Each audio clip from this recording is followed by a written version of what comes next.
Hello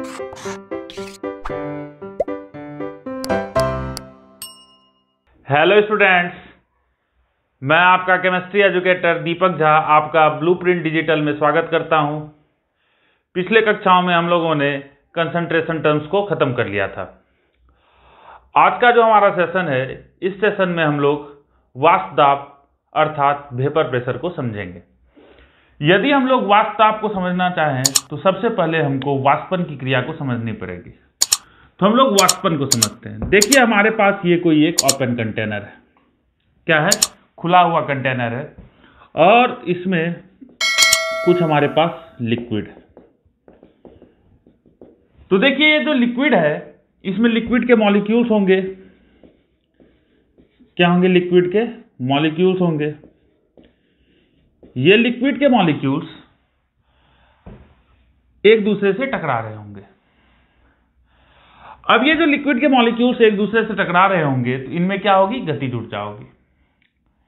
अब इनमें कुछ लिक्विड के मॉलिक्यूल्स ऐसे होंगे जिसमें बहुत ज्यादा गतिज ऊर्जा होगी और ये लिक्विड के ये जो हमारा द्रव का सरफेस है, इसको छोड़ के ऊपर चला जाएगा।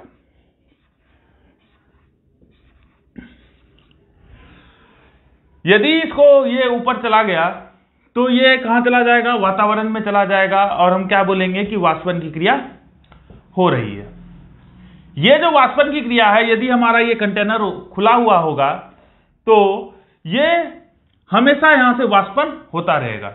मतलब जब तक ये ओपन कंटेनर है और जब तक इसमें जो मॉलिक्यूल्स हैं उनके पास गतिज ऊर्जा है तो ये हमेशा उड़ते रहेंगे। अब देखिए, यदि हम लोग इस कंटेनर को बंद कर देंगे तो क्या होगा? जब इस कंटेनर को हम लोग बंद कर देंगे तो t=0 समय पे अभी हम लोग मान लेते हैं कि वाष्पन की क्रिया स्टार्ट हुई। तो ये जो हमारा खाली जगह है, यहां भी हमारे पास कुछ नहीं होगा, इसलिए ये लिक्विड के मॉलिक्यूल्स जो हैं ये कहां जाने स्टार्ट करेंगे? ये खाली जगह को भरना स्टार्ट करेंगे। तो इस समय वाष्पन की जो क्रिया होगी, वाष्पन की क्रिया जो होगी वो क्या होगी? मैक्सिमम होगी। मैक्सिमम होगा। अब हम लोग थोड़े समय के बाद देखने आते हैं तो t टाइम पे क्या होगा? देखिए, अब क्या होगा कि ये मॉलिक्यूल्स ऊपर में पहुंच गए हैं। अब ये जो हमारा कंटेनर का दीवार है, ये उससे टकराएंगे, इधर उधर ऐसे इधर उधर टकराएंगे और टकराने के कारण इनका जो गतिज ऊर्जा होगा वो धीरे धीरे कम होगा और गतिज ऊर्जा कम होने के कारण ये मॉलिक्यूल्स फिर से कहां आना चालू करेंगे? इस लिक्विड में आना चालू करेंगे। ठीक उसी समय हमारे जो लिक्विड मॉलिक्यूल्स होंगे, लिक्विड के जो हमारे एटम्स होंगे, वो यहां से ऊपर जा रहे होंगे। तो सॉरी, इस समय में हमारे पास क्या होगा? वाष्पन भी होगा और संघनन भी होगा। जिन मॉलिक्यूल के पास जो हमारा एक्स्ट्रा एनर्जी था, जिसके कारण ये ऊपर चले गए थे, ये वॉल ऑफ द कंटेनर, मतलब इस कंटेनर के दीवार से टकरा कर क्या हो जाएगा? इनकी गतिज ऊर्जा समाप्त हो जाएगी और ये वापस लिक्विड में लौटते रहेंगे। तो क्या होगा? जब t समय आएगा तो हमारा वाष्पन भी होगा और संघनन भी होगा। देखिए, इस समय में एक बात ध्यान में रखना है कि हमारा संघनन बहुत ज्यादा होगा और वाष्पन कम हो रहा होगा। तो देखिए, इस समय वाष्पन जो है कम होगा और संघनन जो है मैक्सिमम होगा। अब क्या होगा कि जब और कुछ समय हम लोग इसको छोड़ देंगे तो क्या होगा कि जितने ये अणु यहां से वाष्पित होके ऊपर जाएंगे, उतने ही अणु हमारे क्या होंगे? संघनित होके नीचे आएंगे। उस समय को हम लोग बोलेंगे साम्यावस्था का समय। तो उसको बोलेंगे t इक्विलिब्रियम का समय, साम्यावस्था का समय। साम्यावस्था के समय क्या होगा? रेट ऑफ इवापोरेशन, मतलब वाष्पन की दर किसके बराबर हो जाएगी? Rate of condensation. आरसी किसको बोलेंगे? रेट ऑफ कंडेंसेशन, मतलब संघनन की दर के बराबर हो जाएगी। देखिए, जब वाष्पन की दर और संघनन की दर बराबर हो जाएगी तो यहां कुछ मॉलिक्यूल्स हमेशा कांस्टेंट रहेंगे। इसके कारण क्या होगा? ये वॉल ऑफ द कंटेनर पे कुछ प्रेशर लगा होंगे, उस प्रेशर को ही हम लोग बोलते हैं वाष्प दाब।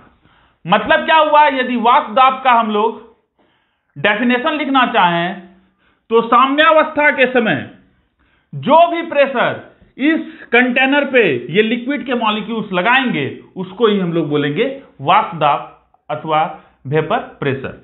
तो हम लोग क्या लिख सकते हैं, साम्यावस्था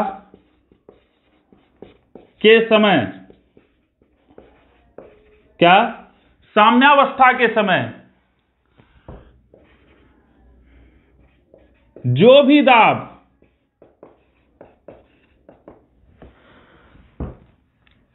लिक्विड के अणु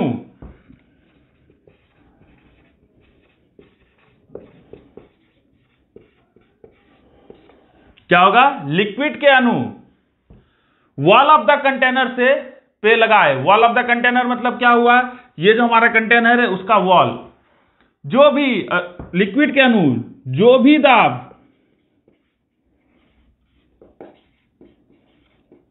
महसूस करेगा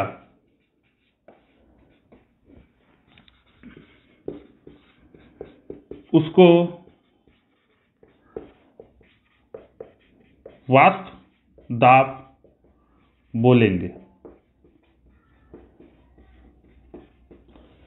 उसको क्या बोलेंगे, वाष्प दाब बोलेंगे। आप इसको कॉपी कर लीजिए, फिर हम लोग इसके आगे रेट ऑफ मतलब वाष्प दाब पे क्या क्या हमारे कारक हैं जिस पे वाष्प दाब हमारा निर्भर करता है उसको हम लोग लिखते हैं। अब यदि हम लोग वाष्प दाब के एक्चुअल डेफिनेशन को देखें तो वाष्प दाब का एक्चुअल डेफिनेशन क्या होगा कि निश्चित ताप पर साम्यावस्था में वाष्प के अणुओं के द्वारा द्रव की सतह पर उत्पन्न किया गया दाब वाष्प दाब कहलाएगा। मतलब इक्विलिब्रियम के स्टेट में क्या होगा कि जितना इवोपरेशन होगा उतना कंडेंसेशन होगा, अर्थात जितना हमारा संघनन होगा उतना ही हमारा वाष्पन होगा। क्या होगा, जितना संघनन होगा उतना ही वाष्पन होगा। तो एक समय ऐसा आएगा कि हमारा यदि संघनन का दर और वाष्पन का दर दोनों बराबर हो जाए तो हमारे ऊपर में लिक्विड के ऊपर में कुछ मॉलिक्यूल्स हमेशा क्या होंगे, कांस्टेंट होंगे। उस समय लिक्विड के सरफेस पे क्या, लिक्विड के सरफेस पे जो भी द्रव है उसके सरफेस पे जो भी प्रेशर होगा, जो भी दाब होगा उसी को हम लोग क्या बोलेंगे, वाष्प दाब बोलेंगे। यदि हम लोग वाष्प दाब को प्रभावित करने के कारक के बारे में बात करें तो पहला क्या है, द्रव की प्रकृति। देखिए हमारा जो द्रव के अणु होते हैं उनके बीच में एक फोर्स ऑफ अट्रैक्शन होता है जिसको हम लोग बोलते हैं वैन डर वाल्स बल। क्या बोलते हैं, वैन डर वाल्स बल। तो जितना कम van der Waals force of attraction होगा, क्या होगा, अणुओं के बीच में जितना कम van der Waals force of attraction होगा उस अणु का वाष्प दाब उतना अधिक होगा। देखिए क्या, जैसे हम लोग एग्जांपल लेते हैं कि यदि अणुओं के बीच में बहुत ज्यादा फोर्स ऑफ अट्रैक्शन है तो उनका लिक्विड के सरफेस से ऊपर जाने की दर क्या हो जाएगी, बहुत कम हो जाएगी। जैसे हम लोग चीनी के वाष्प दाब के बारे में बात करते हैं तो चीनी के मॉलिक्यूल्स आपस में बहुत जोर से जुड़े हुए होते हैं, तो उनमें क्या होता है, van der Waals force of attraction बहुत ज्यादा होता है, उसके कारण वो ऊपर नहीं उठेंगे। लेकिन वही हम लोग लिक्विड के बारे में यदि बात करें या पेट्रोल के बारे में बात करें तो पेट्रोल का हम लोग यदि एग्जांपल लें तो यदि आपने पेट्रोल को किसी खाली डिब्बे में छोड़ा होगा तो कुछ देर के बाद पेट्रोल गायब हो जाता है। क्या होता है, पेट्रोल गायब हो जाता है। तो क्या हुआ इसका मतलब कि पेट्रोल का वाष्प दाब बहुत कम है, मतलब रेट ऑफ इवोपरेशन इतना है कि वो गायब हो जा रहा है। यदि हम लोग कंटेनर को बंद कर देंगे तो उसके कारण उसमें कुछ वाष्प दाब होगा और वो वाष्प दाब बहुत ज्यादा होगा। तो क्या हुआ कि जितना कम फोर्स ऑफ अट्रैक्शन मतलब आकर्षण बल, वैन डर वाल आकर्षण बल जितना कम होगा वाष्प दाब उतना ज्यादा होगा। और दूसरा हम लोग टेम्परेचर के बारे में बात करते हैं। देखिए यदि हम लोग किसी भी चीज को गर्म करते हैं तो उन अणुओं के गति ऊर्जा बढ़ जाती है। अब मैंने अभी तुरंत आपको बताया कि जिसका मैक्सिमम गतिज ऊर्जा होगा वो सबसे पहले कंटेनर मतलब सरफेस को छोड़ के ऊपर चले जाएंगे। अब देखिए ताप बढ़ाएंगे, टेम्परेचर बढ़ाएंगे तो अणुओं की गतिज ऊर्जा बढ़ गई तो उनका सरफेस से छोड़ने का टेंडेंसी क्या हो जाएगा, बहुत ज्यादा हो जाएगा, मतलब वाष्पन की क्रिया बहुत ज्यादा हो जाएगी।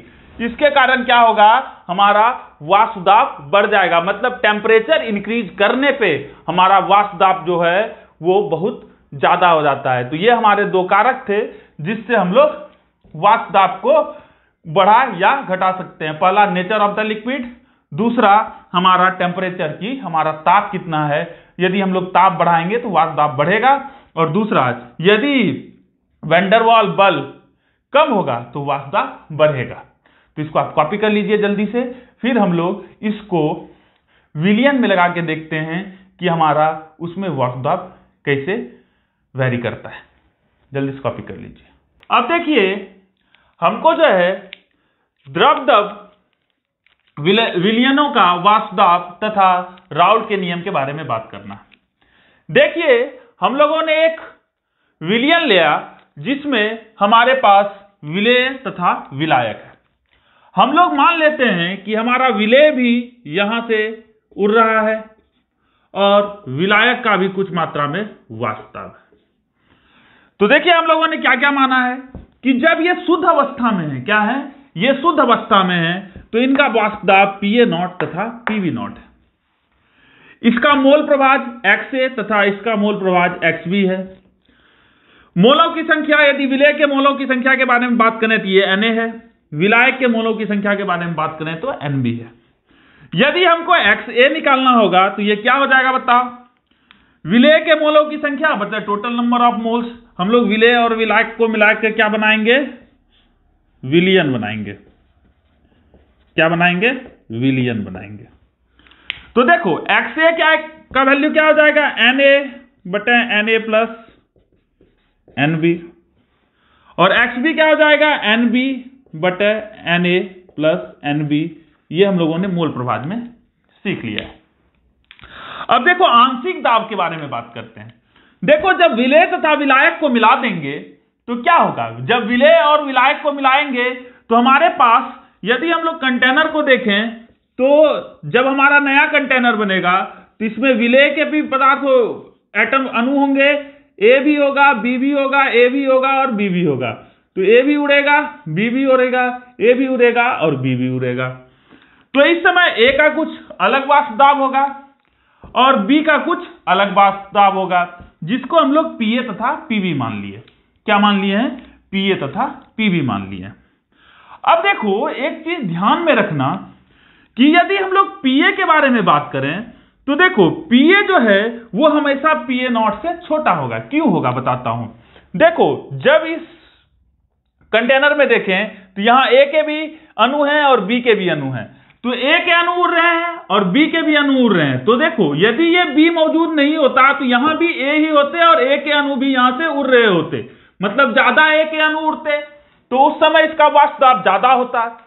ठीक उसी प्रकार जब B के अणु यहां से उड़ेंगे तो B का भी वाष्प दाब ज्यादा होता है। सॉरी, A भी उड़ेंगे और B भी उड़ेंगे, यहां तक में हमारा कोई दिक्कत नहीं है। तो हम लोग हमेशा क्या लिख सकते हैं कि PA जो है PA0 is greater than PA होगा और PV0 जो है वो ग्रेटर देन PB होगा, मतलब हमेशा ये दोनों बड़ा होगा। अब देखो हम लोग राउल्ट के नियम को देखते हैं। तो देखो राउल्ट एक साइंटिस्ट थे, उन्होंने क्या बोला कि एक निश्चित ताप पर यदि हमारा टेम्परेचर कांस्टेंट हो जाए, इस सॉल्यूशन का हम लोगों ने टेम्परेचर क्या दिया, कांस्टेंट, विलियन में उपस्थित किसी वाष्पशील अवयव का आंशिक दाब। देखिए यहां तो विलेय भी वाष्पशील है और विलायक भी वाष्पशील है, तो हम लोग दोनों के लिए लिखाते हैं विलियन में उपस्थित किसी वाष्पशील अवयव का आंशिक दाब उसके मोल प्रभाज के समानुपाती होता है। मतलब यहां जो विलेय जो कि हमारा उड़नशील है, जो कि उड़ रहा है, मतलब जो कि वोलाटाइल है, तो मतलब जिसका वाष्प दाब है, ये हम लोग समझ सकते हैं। तो A भी यहां से उड़ रहा है और B भी यहां से उड़ रहा है। तो क्या बोला है कि विलियन में उपस्थित किसी वाष्पशील अवयव का आंशिक दाब। देखिए यदि हम लोग A के लिए बात करें तो A का आंशिक दाब क्या है, PA है। क्या है, PA। और ये PA क्या हो जाएगा बताइए, अवयव का आंशिक दाब उसके मोल प्रभाज के समानुपाती होता है। मतलब PA का मोल प्रभाज A के कारण इसका मोल प्रभाज क्या है, XA, तो ये डायरेक्टली प्रोपोर्शनल हो जाएगा XA। PA is directly proportional to XA, मतलब समानुपाती है। तो देखिए यहां से इस प्रोपोर्शनलिटी कांस्टेंट को हटाएंगे तो PA इक्वल टू हो जाएगा PA नॉट XA। क्या हो जाएगा? PA naught XA। सिमिलरली हम लोग PB के बारे में बात करें, यदि हमारा विलायक का वाष्प दाब के बारे में, आंशिक वाष्प दाब के बारे में बात करें, तो विलायक का आंशिक वाष्प दाब इसके मोल प्रवाह के समानुपाती होगा। तो PB इक्वल टू PB जो है वो डायरेक्टली प्रोपोर्शनल होगा XB। अब देखो यहां के प्रोपोर्शनलिटी कांस्टेंट को, ये जो हमारा समानुपाती का जो चिन्ह है उसको हटाने के लिए क्या हो जाएगा? PB equal to PB naught XB।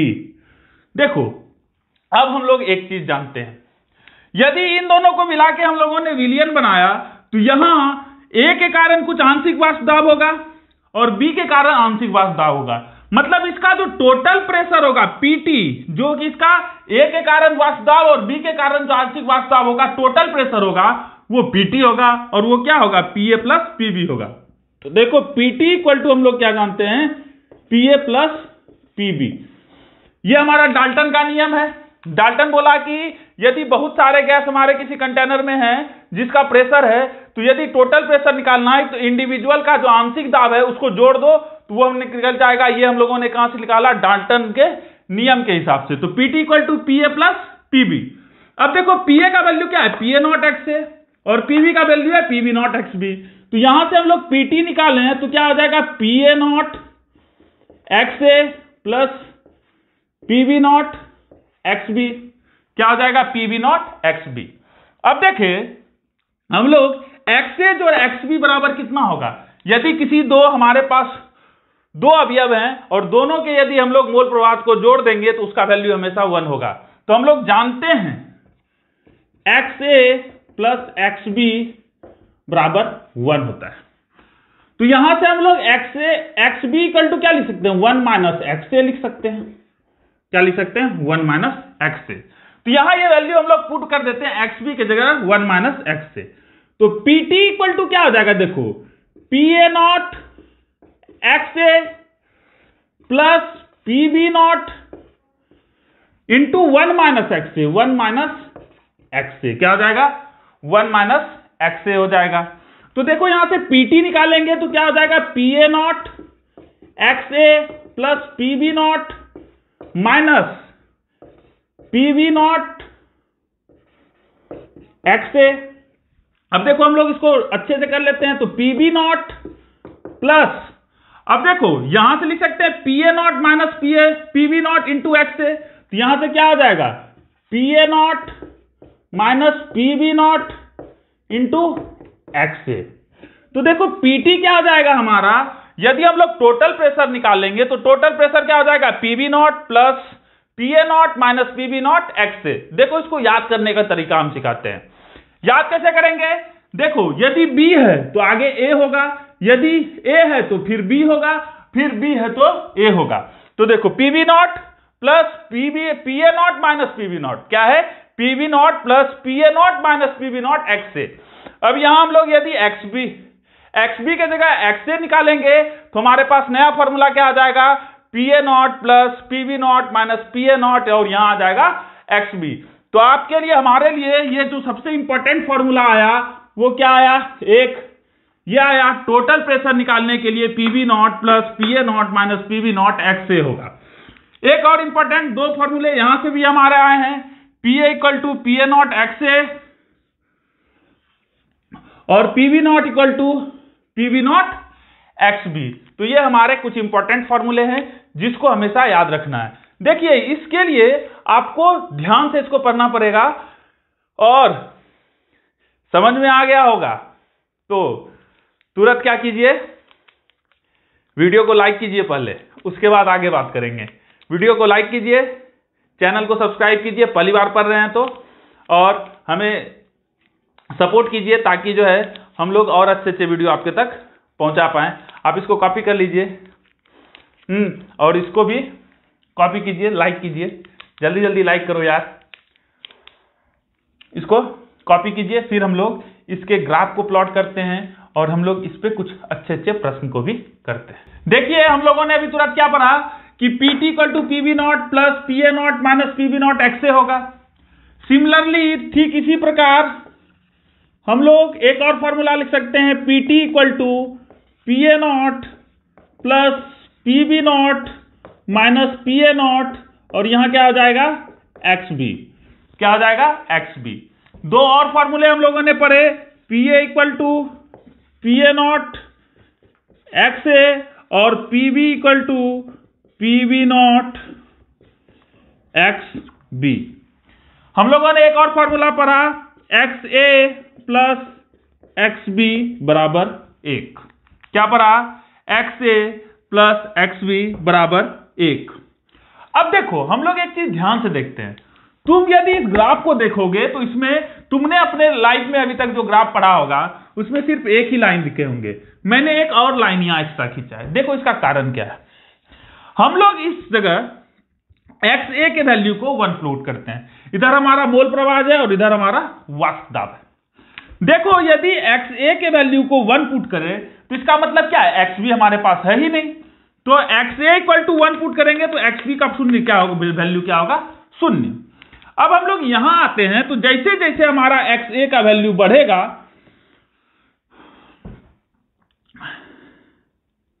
XA equal to 1 तो XB इक्वल टू, तो देखिए XA का जैसे जैसे यहां वैल्यू बढ़ेगा तो XA इधर से क्या होगा, यहां मैक्सिमम है, अब XA धीरे धीरे घटेगा, तो XA का वैल्यू जैसे जैसे घटेगा तो यहां XA का वैल्यू 0 हो जाएगा।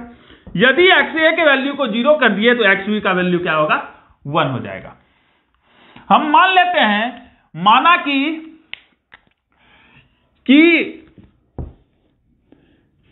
PB0 जो है वो PA0 से बड़ा है।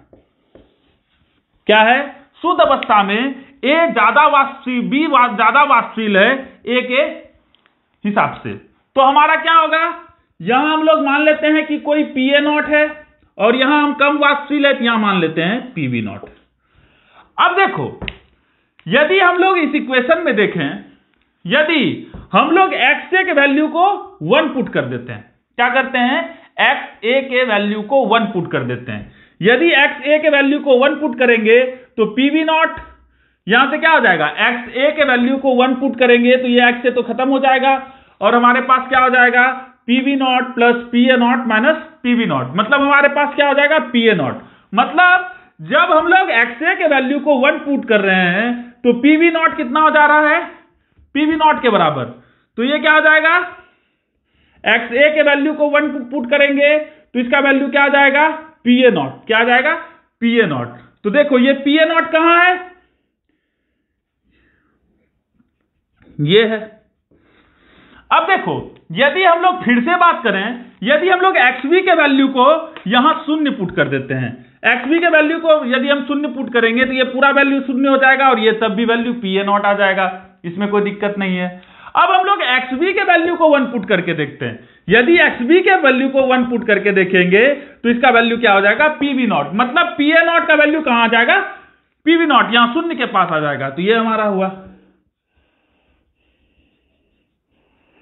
अब देखो एक चीज और ध्यान से, अब देखो हम लोग एक फॉर्मूला और जानते हैं, टोटल प्रेशर PT जो है वो PA0 XA plus PB0 XB है। क्या है, PA0 XA plus PB0 XB। मतलब हम लोग XA का वैल्यू पुट कर रहे हैं तो XA का वैल्यू यदि हम लोग 0 पुट कर रहे हैं तो XB का वैल्यू भी 0 हो जाएगा। मतलब ये हमारा ग्राफ हो जाएगा किसका, PT equal to PA0 XA plus PB0 XB। अब ये क्या हो जाएगा, PB equal to, sorry, PB equal to PB0 XB और ये PA इक्वल टू हो जाएगा PA0 XA। अब देखो यदि हमारा अवयव वाष्पशील होगा, क्या होगा, वाष्पशील अवयव है, मतलब वाष्प के फॉर्म में है, तो हमारा एक नया फॉर्मूला क्या आ जाएगा कि यहां जो XA और YA है वो XA और XB है, उसको हम लोग YA और YB बोल देंगे। क्या बोल देंगे, YA और YB बोल देंगे। तो वहां से हमारा एक नया फॉर्मूला आ जाएगा।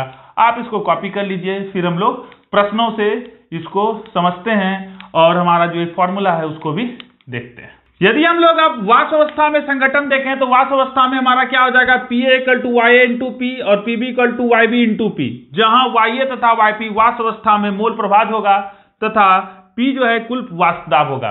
तो हमारा यदि वाष्प अवस्था में संगठन हमको दिया हुआ हो, वाष्प अवस्था में दिया हुआ होगा, तो हम लोगों के लिए फॉर्मूला क्या हो जाएगा, Pa = Ya × P, Pb = Yb × P, जहां की Ya तथा Yp वाष्प अवस्था में, कौन सी अवस्था में, वाष्प अवस्था में मोल प्रभाज है तथा P जो है हमारा कुल वाष्प दाब है। अब हम लोग उस प्रश्न को करते हैं और उससे हम लोग देखते हैं कि हम लोग क्या क्या सीखे। देखिए हमारे पास एक प्रश्न है और प्रश्न इस प्रकार है कि दो द्रव A तथा B का वाष्प दाब 80 mm तथा 60 mm है। मतलब तुमको क्या दिया हुआ है, Pa0 दिया हुआ है 80 mm, B का वाष्प दाब Pb0 दिया हुआ है 60 mm, कथा A के मोलों की संख्या मतलब Na तुमको दिया हुआ है, क्या दिया हुआ है, Na दिया हुआ है कितना, 3 मोल, B के मोलों की संख्या कितनी दी हुई है, 2 मोल। कथा है कि विलयन का वाष्प दाब ज्ञात करें, मतलब टोटल प्रेशर Pt निकालना है। Pt का फॉर्मूला क्या होता है हमारा, Pa0 XA plus Pb0 XB, मतलब तुमको XA तथा XB पहले निकालना है। तो XA कैसे निकालेंगे, तो देखो XA निकालने के लिए हम लोग क्या करेंगे, Na/Na जोड़ Nb, A के मोलों की संख्या बटे A के मोलों की संख्या तथा B के मोलों की संख्या। A के मोलों की संख्या कितनी है, 3 बटे 3 + 2, 3 बटे 5 × 2 कर दो अपॉन 2, मतलब 0.6 मोल ये दिया हुआ है तुमको। नहीं समझ में आया, 6/10 0.6। थोड़ा सा बुद्धि भी लगाओ, मैथमेटिकल कैलकुलेशन अपना फास्ट करने के लिए ये सब काम करते हैं हम लोग। नहीं तो 3/5 को डिवाइड दो, कार्यक्रम करो, पॉइंट में निकालो, इतना तो करेंगे।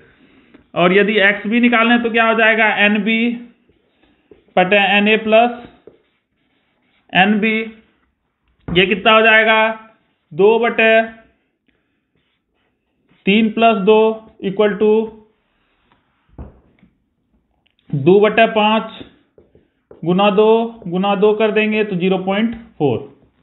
अब तुमको ये चेक करना है कि 0.6 और 0.4 मतलब XA और XB हम लोगों ने सही निकालना है, दोनों को जोड़ दो, 1 होता है। 0.4 + 0.6 कितना होता है, 1।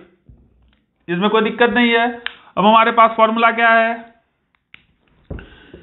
Pt = Pa0 XA plus Pb0 XB।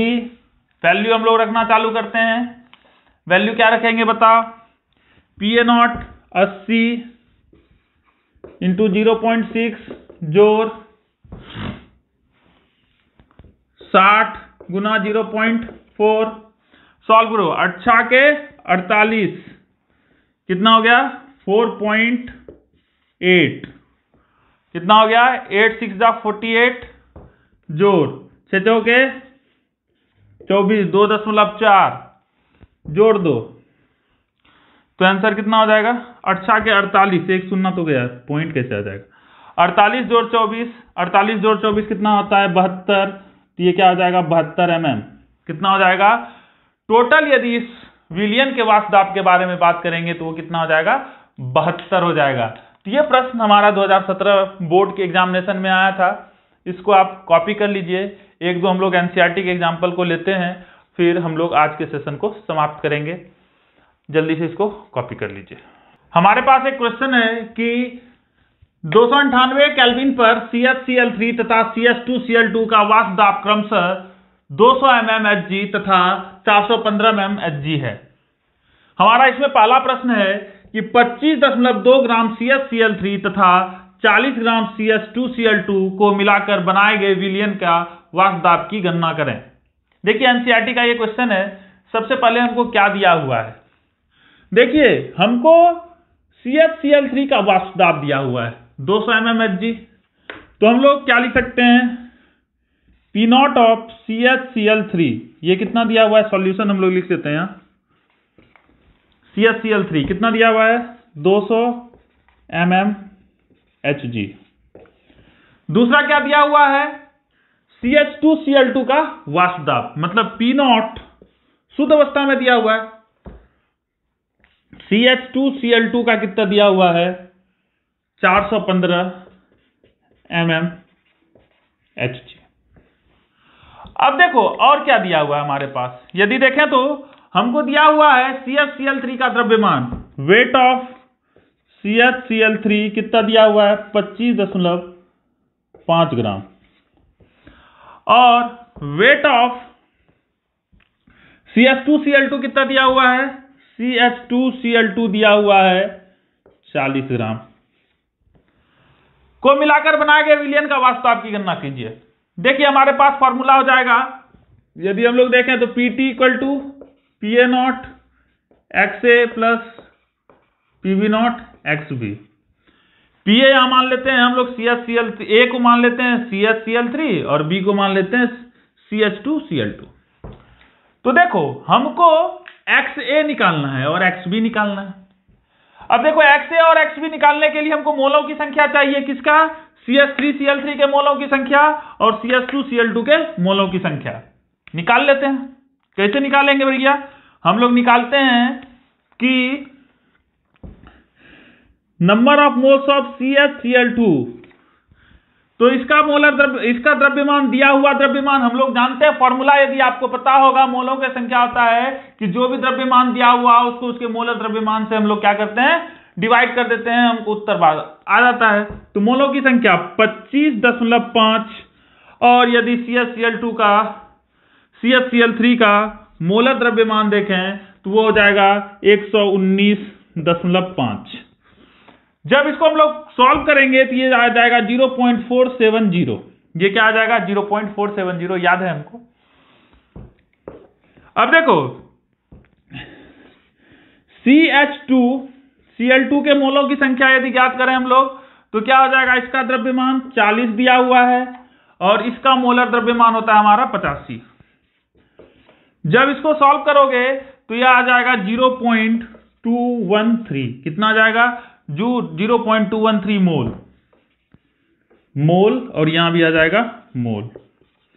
अब हमको निकालना है CHCl3 के मोल प्रवाह।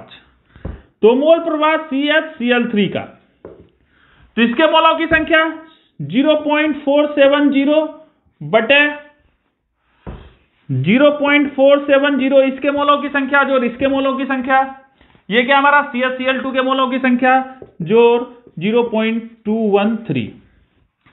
जब इसको सॉल्व करोगे तो ये आ जाएगा 0.683। क्या आ जाएगा 0.683। क्या है, कोई दिक्कत है इसमें, यूनिट भी होगा, मोल प्रवाह का कोई यूनिट नहीं होता है। अब हम लोग जानते हैं x CHCl3 जोड़ x CH2Cl2 बराबर 1। अब यहां हम लोग 0.683 यहां लिख दें तो यहां से x CHCl2 इक्वल टू हो जाएगा 1 माइनस 0.683 क्या हो जाएगा 0.683, और ये वैल्यू क्या आ जाएगा हमारा, बताओ, ये हमारा वैल्यू आ जाएगा 0.312। क्या आ जाएगा 0.312। अब हमको निकालना क्या है, टोटल विलयन के वाष्प दाब की गणना कीजिए। तो विलयन का वाष्प दाब PT यहां हम लोग लिखते हैं। तो देखो PT इक्वल टू हम लोग जानते हैं PA0 XA plus PB0 XB। क्या जानते हैं PA0 XA plus PB0 XB। तो PA0 कितना है हमारा, मतलब CHCl3 के, तो 200 इंटू इसका मोल प्रवाह 0.683 जोड़ PB0 मतलब CH2Cl2 415 गुना इसका मोल प्रवाह 0.312। तो ये क्या हो जाएगा, कैलकुलेट करेंगे तो 64.2 प्लस 285.52, तो ये कितना हो जाएगा 347.92 mmHg। क्या हो जाएगा mmHg। तो देखिए हम लोगों ने विलियन का मोल प्रवाह निकाला, वो 347.92 mm ऑफ Hg आया। तो ये हमारा क्या था कि हमको वाष्प दाब की गणना करनी थी। क्या करनी थी? वाष्प दाब। और किसका वाष्प दाब? विलियन का वाष्प दाब का गणना करना था। यदि हमको विलियन के वाष्प दाब की गणना करनी होगी और क्वेश्चन कुछ इस प्रकार होगा तो हम लोग इसको सॉल्व कर लेंगे। इसके सेक्शन 2 को सॉल्व करते हैं अब हम लोग। तो आप इसको कॉपी कर लीजिए, फिर इसके सेक्शन 2 को हम लोग सॉल्व करने की कोशिश करते हैं और सेक्शन 2 का क्वेश्चन भी हम लोग लिखते हैं। अब देखिए इसी प्रश्न में हमको है कि वाष्प अवस्था में प्रत्येक विलियन के मोल प्रवाह की गणना कीजिए। देखिए हमारे पास डेटा नहीं था तो डेटा मैंने पहले से कॉपी लिख करके रखा है। हम लोग जानते हैं YCHCl3 = PCHCl3/PT। उसी प्रकार YCH2Cl2 = PCHCl2/PT। यहाँ हमारा टोटल मोल प्रवाह है। तो देखो PCHCl3 क्या होगा? इसका मोल प्रवाह इंटू कुल हमारा क्या वाष्प दाब। जब कैलकुलेट किए तो यह आया, इसमें ये कैलकुलेट करके हम लोग पुट कर दिए। सिमिलरली यहां भी हम लोगों ने वही किया है। PCH2Cl2 = XCHCl2 × PT। XCH2Cl2 मैंने तुरंत अभी कैलकुलेट करके आपके कॉपी में लिखा हुआ होगा। PT भी हम लोगों ने कैलकुलेट किया है, वो अभी आपके कॉपी में लिखा हुआ होगा। जब आप इसको कैलकुलेट करिएगा तो ये आपका आ जाएगा। तो आप देख रहे थे ब्लूप्रिंट डिजिटल और मैं आपका केमिस्ट्री एजुकेटर दीपक झा। आपका दिन शुभ हो और वीडियो को अच्छा लगे तो लाइक कीजिए, शेयर कीजिए, सब्सक्राइब कीजिए, दोस्तों को बताइए। Have a good day. Thank you for watching blueprint digital and मैं आपका